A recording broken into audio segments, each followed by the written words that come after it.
এবার আত্মসমর্পণ করল ২০টি জলদস্যু গ্রুপের ৫০ জন সদস্য। বৃহস্পতিবার এসব জলদস্যু চট্টগ্রামের স্বরাষ্ট্রমন্ত্রী আসাদুজ্জামান খান কামালের কাছে আনুষ্ঠানিকভাবে অস্ত্র জমা দেয়। এ সময় তাদের কাছ থেকে ৯০টি দেশি বিদেশি অস্ত্রসহ বিপুল গোলাবারুদ উদ্ধার করা হয়।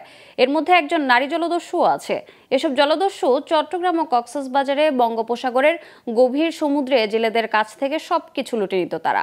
আত্মসমর্পণ করে এখন তারা স্বাভাবিক জীবনে ফিরে আসার স্বপ্ন দেখছে। চট্টগ্রাম থেকে মোহাম্মদ আলীর সাথে পাঠানো তথ্যচিত্রের ডেস্ক রিপোর্ট। চট্টগ্রাম ও কক্সবাজারে উত্তাল বঙ্গোপসাগরে প্রতিদিনই কয়েক হাজার ফিশিং ট্রলারের লাখো জেলে সাগরে যায় মাছ ধরতে।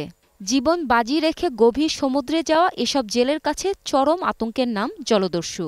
সাগর দাপিয়ে বেড়ানো এসব জলদস্যু শুধু ট্রলারের মাছ, ডিজেল আর মালামালি লুট নয়, প্রয়োজনে হত্যাও করত জেলেদের। দক্ষিণ চট্টগ্রামে বঙ্গোপসাগরে এমন মূর্তিমান আতঙ্ক ১৯টি জলদস্যু গ্রুপের ৩৫ জন ও আলাদা ১৫ জন বৃহস্পতিবার র‍্যাব ৭-এর তত্ত্বাবধানে স্বরাষ্ট্রমন্ত্রী আসাদুজ্জামান খান কামালের কাছে অস্ত্র জমা দিয়েছে।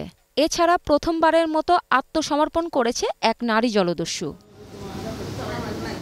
বছরের পর বছর পরিবার থেকে বিচ্ছিন্ন জীবন কেটেছে এসব জলদস্যুর। এই অবস্থা থেকে মুক্তি পেতে আত্মসমর্পণের মাধ্যমে স্বাভাবিক জীবনে ফিরে সুন্দর ভবিষ্যতের স্বপ্ন তাদের। আমি অনেক বছর ধরে লিপ্ত আছি। মাননীয় স্বরাষ্ট্রমন্ত্রী বা ল্যাব 7-এর উদ্যোগে, আমাদের একরাম ভাইয়ের উদ্যোগে, যেটা আত্মসমর্পণের একটা ঘোষণা দেওয়ার পরে আমরা ওদের ডাকে সারা দিয়ে চলে আসলাম। ভবিষ্যতে কিছু করব না, আমি ওদের দুঃখ করে শ্বাসবাস করিয়ে আর ফুল তুলে নিরাপত্তা বালা করে চলতে যাই। মাননীয় প্রধানমন্ত্রীর কাছে আমাদের করব আবেদন, তো স্বরাষ্ট্রমন্ত্রীর কাছে আবেদন, আমরা ভালো জীবনে খাড়াবার জন্য কিছু সুযোগ সুবিধা আমরা চাই। আত্মসমর্পণ করা জলদস্যুদের স্বাভাবিক জীবনযাপনে সরকার সব ধরনের সহযোগিতা করছে। পাশাপাশি অপরাধীদের বিরুদ্ধে আইনশৃঙ্খলা বাহিনীর অভিযান চলবে বলে জানান স্বরাষ্ট্রমন্ত্রী।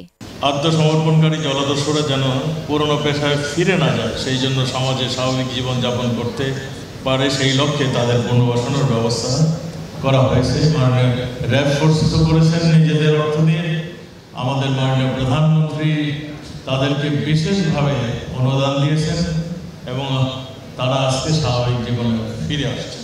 এর আগে 2018-20 সালে 2 দফায় 77 জন জলদস্যু র‍্যাবের কাছে আত্মসমর্পণ করেছিল। Global television news desk.